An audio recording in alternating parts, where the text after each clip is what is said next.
Elçilerin görsün ki gönül güzelsen. Paltarınız adına değil. İyi. Yunlu içi. Ne terdişaklar. Geçik. Ne terdiçimizdim sen. O bok değil. Ki evde yatır geçişimizdirmişəm. Bax içi yunludur, bax yunlu geçik paltarını almışam kutkadı. Evin içimizdirmişəm, bir de bir soyuq olar da. Şimdi kombini vurmuram ha. Yerimi yığmışam geçik.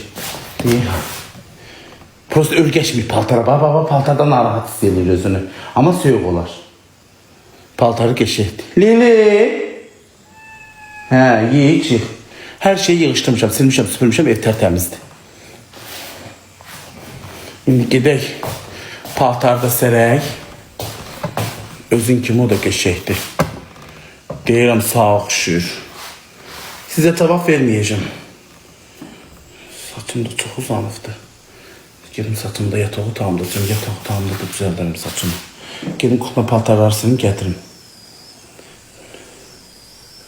Yo, 4 PK'dan xəbərim yoxdur, hiçbir canlaşmıyor. İndi gəlim Lemanı yığam.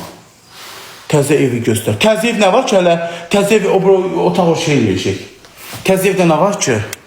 Evin pisdir ki, uşaqlı görək, gözəl evdir. Sayənizdə hamısı. Buna bax, pişiyimin qarşı okudu buradadır. Çox gözəldir, çox. Quran haqqı. Allah hamd olsun, hamısı sayənizdə olur.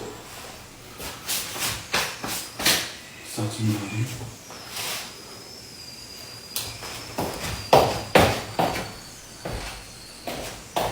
Çox deyirdin gedəşəm getməyənin, visalə tərk etməyənin.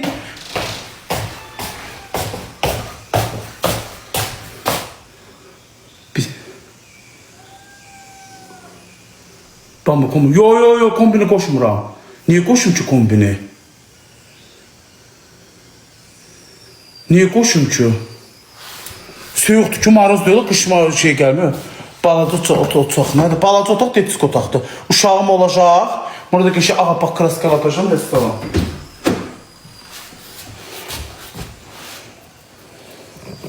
Tez de düşünmürəm. Gün çıxır. Durun gedim səhətdəki şalvarları şeyləri yığım. Bax burada anamdan qalan şeyləri sərdim. Xalçaları. Deyil ha. İhtər zatlar gəlir, prosto biraz ensizli deyim, o birisi oldu, bu birisi yok. Bu şeyi vururum. Avtomatı vurum, çardaq lap ışıqlansın da. Çardağın ışıqları yansın. Avtomatı qoşurum uşaqlar. Geçəkdir. Bitti. Dörd çöldə de su yoxdur yok baba. Salacağım, itin yerinin lamışqası yanıb yadından çıxıb almamışım. Bunları kim gətirib bura? Bezmişim sizin elinizden artık da. Bu şəklər almağınızın çıxardı şeyə. Vurmursun sizi.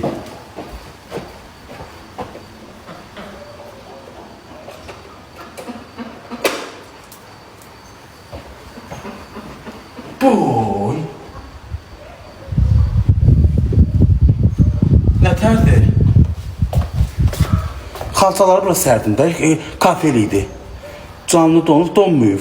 Kafede sərdim bura xalçaları ki, iç çıxış eləyir. Geçəkdir.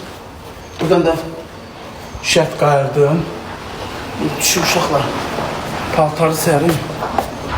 İt qorxdu. İti nə işi var orada? Paltarları yığım. Süperdir. Çox sağ ol. Mən unutmaram. Hamısı sizlərin sayəsində. Rahat yaşayıramsa sizlərə görə rahat yaşayıram. Heç vaxt unutmaram.